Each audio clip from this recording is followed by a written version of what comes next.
ই passport বা electronic passport. তো আমি আমার পাসপোর্টটা নিজেই করব, তো তাই ভাবলাম আপনাদের কাছে একটু শেয়ার করি, যাতে করে আপনারাও একটু ফলো করে নিজের থেকেই আপনাদের ই পাসপোর্টটি তৈরি করতে পারবেন। দালাল মুক্ত ই পাসপোর্ট অর্থাৎ ইলেকট্রনিক পাসপোর্ট তৈরি করুন। তো আমি করতেছি আমার ডেস্কটপে, আপনারা আপনাদের ডেস্কটপ অথবা ল্যাপটপ থেকে আবেদন করতে পারেন। তো চলুন আমরা শুরু করি ভিডিওটি। তো প্রথমে আপনি আপনার ব্রাউজার ওপেন করে নেবেন, যে কোনো ব্রাউজার, এবং ব্রাউজারের সার্চ বক্সে এসে টাইপ করবেন ই পাসপোর্ট। ই পাসপোর্ট দিয়ে এন্টার করবেন। সবচেয়ে উপরে চলে আসছে interface e passport online registration portal, এটাতে ক্লিক করবেন।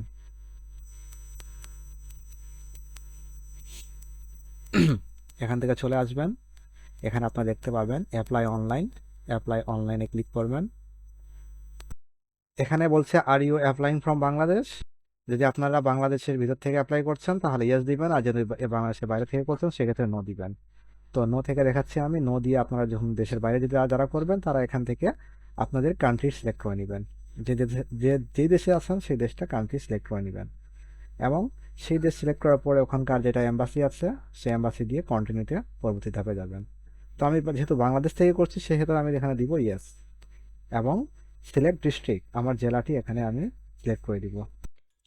আমি করছি নীলফামারী থেকে, তো আমার নীলফামারী জেলাটি সিলেক্ট করে দিলাম, এবং নিচে সিলেক্ট দ্য পুলিশ স্টেশন, আমার থানা এখানে আমি সিলেক্ট করে দিব, যে চলে আসছে সৈয়দপুর। কন্টিনিউ, কন্টিনিউতে ক্লিক করবেন। কন্টিনিউতে ক্লিক করলে পরবর্তী ধাপে আপনাকে নিয়ে যাবে, এখান থেকে আপনার ইমেল দেওয়া লাগবে। তো আমি আমার ইমেলটি এখানে বসিয়ে দিচ্ছি।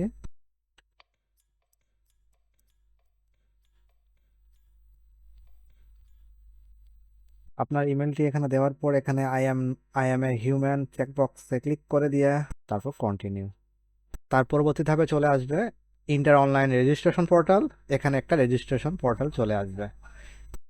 আমার এখানে যেহেতু অ্যাকাউন্ট করাই আছে সেহেতু সেই ক্ষেত্রে আমি আমার ইমেল অ্যাড্রেস এবং পাসওয়ার্ড দিয়ে পরবর্তী ধাপে চলে যাচ্ছি। আর যারা আপনারা অ্যাকাউন্ট করা নেই তারা আপনারা এখান থেকে অ্যাকাউন্ট করে নিতে পারেন, খুব সহজ, আপনারা দেখলেই বুঝতে পারবেন। Human, I am a human চেকবক্সে ক্লিক করে সাইন ইন, আরশাদ আমার নাম, এবং মাই অ্যাপ্লিকেশন। তার ডান সাইডে দেখতে পাচ্ছেন এখানে আছে account, apply for a new E passport, এবং এখানে ইমার্জেন্সি ট্রাভেল ডকুমেন্ট। তো আমি আমার একটু অ্যাকাউন্টে গিয়ে আমার অ্যাকাউন্টটি চেক করে নিব যে আমি অ্যাকাউন্ট যে ক্রিয়েট করেছি কোনো ভুলভাল আছে কি না।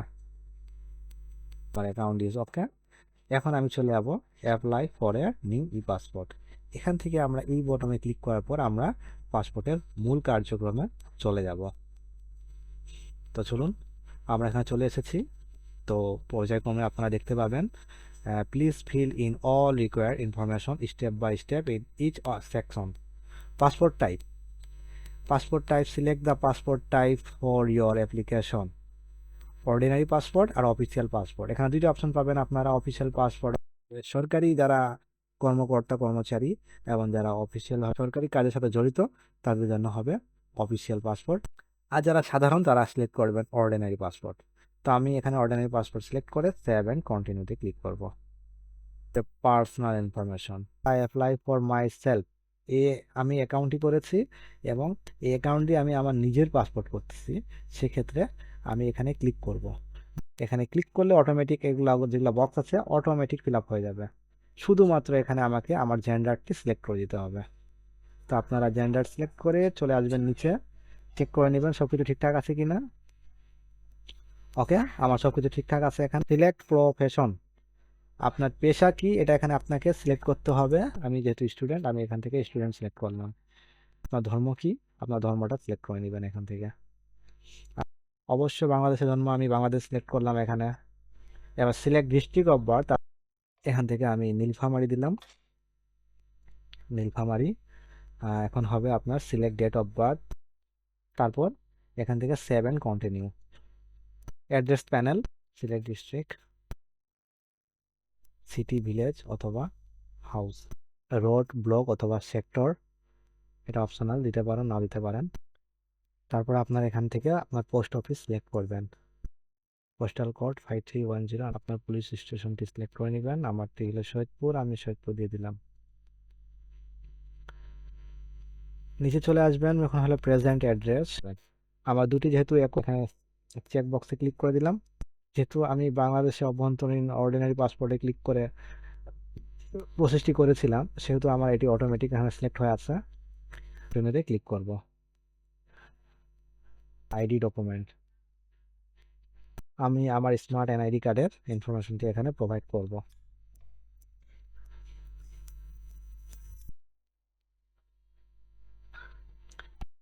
এখানে দেখুন, আপনারা দেখতে পাচ্ছেন এখানে বাইরে ক্লিক করার সঙ্গে সঙ্গে এখানে data found in NID system automatic আমার এই যে নাম্বারটি আমি প্রোভাইড করেছি এটা দিয়ে তারা ডাটা ফাউন্ড করে ফেলেছে টিকমার্ক দিয়ে, অর্থাৎ আমার এটি ভ্যালিড এনআইডি কার্ড। এখন আপনারা একটু নিচে চলে আসবেন। নিচে আসার পর এখানে দেখতে পারবেন do you have any previous passport. যদি আপনার পূর্বের পাসপোর্ট থেকে থাকে তাহলে আপনি এখান থেকে সিলেক্ট করবেন এমআরপি। যদি আপনার পূর্বের ই পাসপোর্ট থেকে থাকে তাহলে আপনি এখান থেকে ই পাসপোর্ট সিলেক্ট করবেন। যদি আপনার কোনো পূর্বে কোনো পাসপোর্ট না থেকে থাকে, অর্থাৎ আপনি যদি নতুন পাসপোর্ট আবেদন করছেন, সেক্ষেত্রে আপনি no I don't have any previous passport অথবা হ্যান্ড রাইটিং পাসপোর্ট। ঠিক আছে, আপনার কোনো পূর্বে পাসপোর্ট নেই, সেক্ষেত্রে আপনি এখান থেকে no I don't have any previous অথবা হ্যান্ড রাইটিং পাসপোর্টে ক্লিক করে ফাদার্স নেম এবং মাদার্স নেম এইটা অটোমেটিক ফিল আপ হয়ে যাবে। আপনি এখানে স্টার মার্কে দেখতে পাচ্ছেন parental information will be filled on the next registration step, after that they will be visible in this table. পরবর্তী ধাপে যখন আমরা আমাদের প্যারেন্টাল মানে পিতামাতা যখন ইনফরমেশন প্রোভাইড করব, তাহলে সেটি পরবর্তী ধাপে অটোমেটিক এই বক্সটি ফিল আপ হয়ে যাবে। নিচে চলে আসুন, একটু have passport of other countries, আপনার কি অন্য কোনো দেশের পাসপোর্ট আছে? থেকে থাকলে ইয়েস দিবেন, আর না থাকলে না। No I don't have click করে সেভ অ্যান্ড কন্টিনিউতে ক্লিক করে পরবর্তী ধাপে আমরা চলে যাব। প্যারেন্টাল ইনফরমেশন অর্থাৎ পিতা মাতার ইনফরমেশন চলে আসবে। আমার পিতা যেহেতু মৃত, সেহেতু আমি এখান থেকে আদার্স সিলেক্ট করব। পিতার ন্যাশনালিটি দিয়ে দিব বাংলাদেশি। পিতার এনআইডি নাম্বারটা এখানে আমরা দিব। আর মাতার নাম, এখানে মায়ের নাম দেব।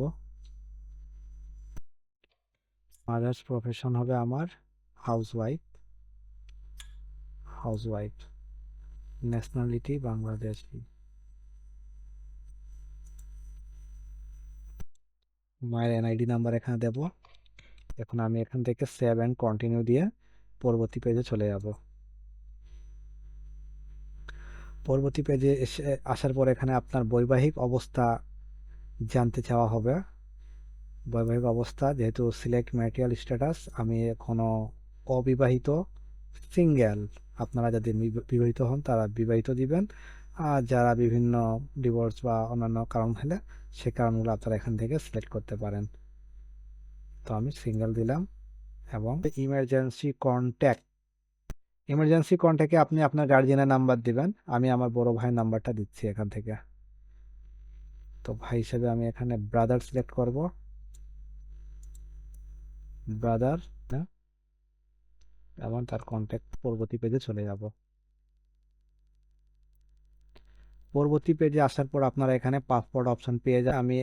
আমি আমার পাসপোর্ট 48 পৃষ্ঠার 10 বছর মেয়াদি করতে যাচ্ছি। আমি আমার পাসপোর্টটি 48 পৃষ্ঠা এবং 10 বছর করতে যাচ্ছি। তাহলে 48 পৃষ্ঠাটা সিলেক্ট থাকলো এবং এখান থেকে আমি 10 বছর মেয়াদ করে দেব। লক্ষণীয়, আমি যখন 10 বছর করতেছি এখানে আমার পাসপোর্টের ফি চলে আসছে 5750। যখন এখানে 5 বছর থাকবে তাহলে এটা রেট হলো 4050 টাকা। পাসপোর্ট প্রাইস হলো 4025 টাকা, এবং 10 বছর যখন দিচ্ছি আমরা তখন এখানে চলে আসছে 5750 টাকা। তাহলে আমি আমার পাসপোর্টটি 48 পৃষ্ঠা এবং 10 বছর মেয়াদি করতেছি। অ্যান্ড এখানে চলে আসবে ডেলিভারি অপশন অ্যান্ড অ্যাপয়েন্টমেন্ট। তো নিচে চলে আসবেন বন্ধুরা। নিচে আসার পর এখান থেকে আপনারা দেখতে পারবেন রেগুলার ডেলিভারি, এক্সপ্রেস ডেলিভারি এবং সুপার এক্সপ্রেস ডেলিভারি। যত দ্রুত পাসপোর্ট চাচ্ছেন তত এটার প্রাইসটা বৃদ্ধি পাবে। দেখুন আমি এখানে এক্সপ্রেস ডেলিভারি দিচ্ছি, তাহলে এখানে 8050 টাকা হচ্ছে, এবং সুপার এক্সপ্রেস যখন দিচ্ছি তাহলে 10350 টাকা হচ্ছে। তো পাসপোর্ট একই, কিন্তু আপনি কত দ্রুত যাচ্ছেন সেটার উপর ভিত্তি করে আপনি আপনার পাসপোর্টটির এখান থেকে অপশানটা সিলেক্ট করবেন। তো এখান থেকে আপনি দেখেন, এখানে যখন আমি রেগুলার ডেলিভারি যখন ক্লিক, এর পাশে এই আইকনে ক্লিক করব, তখন এখানে delivery time 15 working day, 15 working day মানে 15 কার্য দিবস। এবং সুপার এক্সপ্রেসে পাবেন আপনি 7 দিনের ভিতরে, এক্সপ্রেস ডেলিভারিতে পাবেন আপনি 7 দিনের ভিতরে, এবং সুপার এক্সপ্রেসে পাবেন আপনি 2 ওয়ার্কিং ডেজে। আমার তাড়াহুড়া নেই, আমি এটা রেগুলার ডেলিভারি সিলেক্ট করে 7 কন্টিনিউতে ক্লিক করলাম। তো বন্ধুরা, আপনারা দেখতে পাচ্ছেন এখানে আমার সর্বশেষ ইন্টারফেস চলে এসেছে। Overview of application data, please check before submission. আমাকে একবার চেক করে নিতে বলতেছে, কোনো যদি ভুলভাল থাকে তাহলে আমি এখান থেকে এডিট থেকে সেটাকে সংশোধন করে নিব, নতুবা আমি যদি পেমেন্ট করে ফেলি অনলাইনে তাহলে আর সংশোধনের কোনো উপায় থাকবে না। তো আমি অবশ্যই আমার আইডি এবং প্রয়োজনীয় ডকুমেন্টের সাথে আমার পূরণকৃত ইনফরমেশনগুলো দেখে নেব। পাসপোর্ট চেক করার পর সব কিছু যখন ঠিক থাকে, তখন নিচে ডিক্লারেশন অফ কনসেন্ট এ আমি শপথ করে বলছি যে আবেদনপত্রে প্রদত্ত সকল তথ্য সত্য। আমি পাসপোর্ট আইন এবং বিধিবিধান সম্পর্কে অবগত আছি। কোনো অসত্য তথ্য প্রদান অথবা কোনো তথ্য গোপন করলে উক্ত আইন বা বিধানাবলী আমার ওপর আরোপযোগ্য হবে। এটাতে আমি সম্মততে টিক বক্সের টিক মার্ক দিয়ে কনফার্ম অ্যান্ড প্রসেস টু পেমেন্টে চলে যাব। তাহলে আমি এখান থেকে কনফার্ম অ্যান্ড প্রসেস টু পেমেন্টে চলে যাব। এখন চলে আসছে প্লিজ সিলেক্ট এ পেমেন্ট অপশানে আমি চলে আসছি। In this passport office you can apply for a passport without scheduling and appointment. Payment প্রসেসিংয়ের জন্য এখানে আপনারা দুইটা অপশান পাবেন। পেমেন্ট অপশান হলো একটা অনলাইন পেমেন্ট এবং অফলাইন পেমেন্ট। তাহলে আমি আপনাদেরকে সাজেস্ট করব অফলাইন পেমেন্ট করবেন। তো আমি অফলাইন পেমেন্ট করব এখান থেকে, তাহলে অফলাইন সিলেক্ট করে কন্টিনিউতে ক্লিক করলাম। আমার মোটামুটি কাজ এখানে সমাপ্ত হয়ে গেল। এখন আমি এখান থেকে আমার প্রিন্ট সামারি এবং ডাউনলোড অ্যাপ্লিকেশন ফর্ম, এই দুইটি ডকুমেন্ট এখান থেকে আমরা প্রিন্ট করে নেব। আপনাদের এখন প্রয়োজনীয় যেগুলো ডকুমেন্ট লাগবে, লিস্ট অফ রিকোয়ার্ড ডকুমেন্ট কি কি লাগবে, প্রিন্ট অ্যাপ্লিকেশন সামারি এখানে পেয়ে যাবেন। 2 নম্বর চাচ্ছে এখানে আইডেন্টি ডকুমেন্ট, অর্থাৎ আপনার এনআইডি। 3 নম্বর হলো পেমেন্ট স্লিপ। 4 নম্বর হলো প্রিভিয়াস পাসপোর্ট, ইফ এনি, আপনার যদি পূর্বের কোনো পাসপোর্ট থেকে থাকে সেটি অবশ্যই নিতে হবে। 5 নম্বর হলো গভ অথবা এনওসি, এটা শুধুমাত্র যারা সরকারি কর্মচারী তাদের জন্য। 6 নম্বর হলো additional document depending on application. 8 নম্বর হলো প্রিন্ট অ্যাপ্লিকেশন ফর্ম, এই যে এখান থেকে ডাউনলোড অ্যাপ্লিকেশন ফর্ম, আপনি যে আবেদন করেছেন সেখান থেকে আপনি ডাউনলোড করে প্রিন্ট করে নিতে পারবেন। এগুলো সবগুলো ডকুমেন্ট আপনি একত্রিত করে নেবেন। ফর্মগুলো জমা দিয়ে আপনার ফিঙ্গারপ্রিন্ট এবং আনুষঙ্গিক যেগুলা কার্যক্রম আছে সেগুলো সম্পাদন করে তারা আপনাকে স্লিপ দিবে, সে স্লিপটি নিয়ে আপনি চলে আসবেন। আমার এই ভিডিওটি দেখে নিজেরাই এখন পাসপোর্ট বানাতে পারবেন। আর তারপর যদি আপনারা পাসপোর্ট বানাতে কোনো সমস্যা হয় তাহলে অবশ্যই আপনারা আরশাদ অনলাইন সলিউশনে চলে আসবেন। আমার এখানে চলে আসবেন, আমি এখান থেকে আপনাদের পাসপোর্টটি খুবই সহজভাবে এবং সহজ মূল্যে করে দেব। তো আমার ঠিকানা হলো আরশাদ অনলাইন সলিউশন, বাঁশবাড়ি বাইতুস সালাম রোড, সৈয়দপুর, নীলফামারী। সকলকে ধন্যবাদ। আসসালামু আলাইকুম।